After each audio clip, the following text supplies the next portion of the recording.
Selamat datang kembali pemirsa, selamat bergabung dengan channel Menuju Pemilu 2024.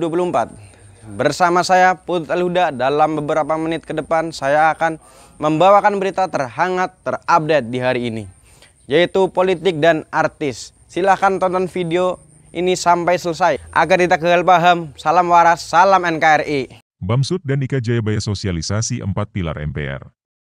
Ketua MPR Bambang Susatyo bersama Ikatan Alumni Universitas Jayabaya, Ika Jayabaya, menyelenggarakan sosialisasi 4 pilar MPR sekaligus meluncurkan buku Berjaya dari Jayabaya yang ditulis oleh tim dari Ika Jayabaya, serta peluncuran ID Card Ika Jayabaya.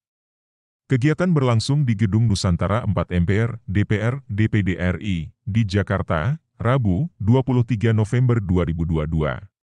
Menjadi bagian dari keluarga besar Ika Jayabaya, Bamsud menekankan bahwa organisasi alumni seperti Ika Jayabaya memiliki peran penting dan strategis. Bukan hanya bagi alma mater, melainkan juga bagi masyarakat luas.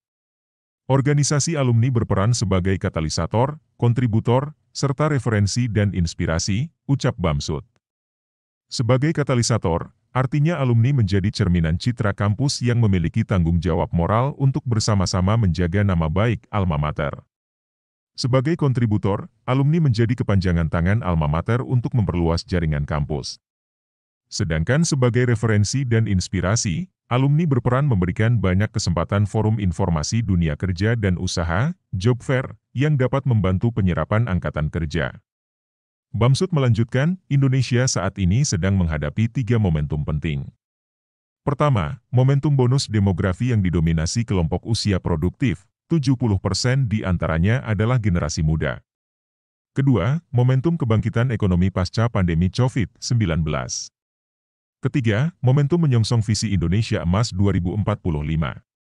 Salah satu target pada usia 100 tahun kemerdekaan Indonesia harus terdapat peningkatan profil angkatan kerja.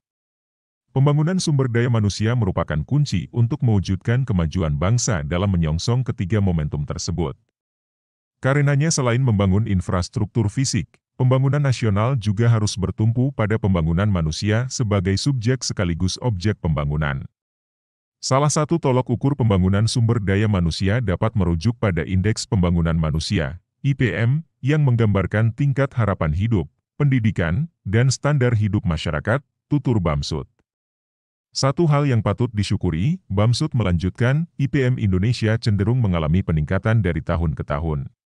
Menurut BPS, IPM Indonesia tahun 2022 mencapai 72,91 poin atau meningkat sekitar 0,86% dibandingkan tahun sebelumnya yakni 72,29 poin. Adapun UNDP menempatkan IPM Indonesia di peringkat 114 dari 191 negara. Walau demikian, masih ada kesenjangan IPM di berbagai wilayah.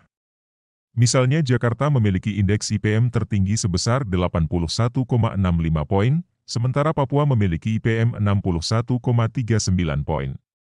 Demikian pula IPM pada 7 provinsi lain yang nilainya berada pada kisaran 60 hingga 70 poin, kata Bamsud.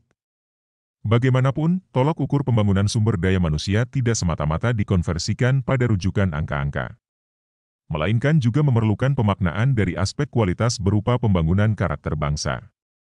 Karena sumber daya yang dibutuhkan bukanlah sumber daya robotik, melainkan sumber daya manusia yang tidak hanya kompeten dan berdaya saing, tetapi juga berhati Indonesia dan berjiwa Pancasila. Pembangunan karakter bangsa inilah yang telah, sedang, dan akan terus diperjuangkan oleh MPR melalui pemasyarakatan 4 pilar MPR RI, kata Bamsud.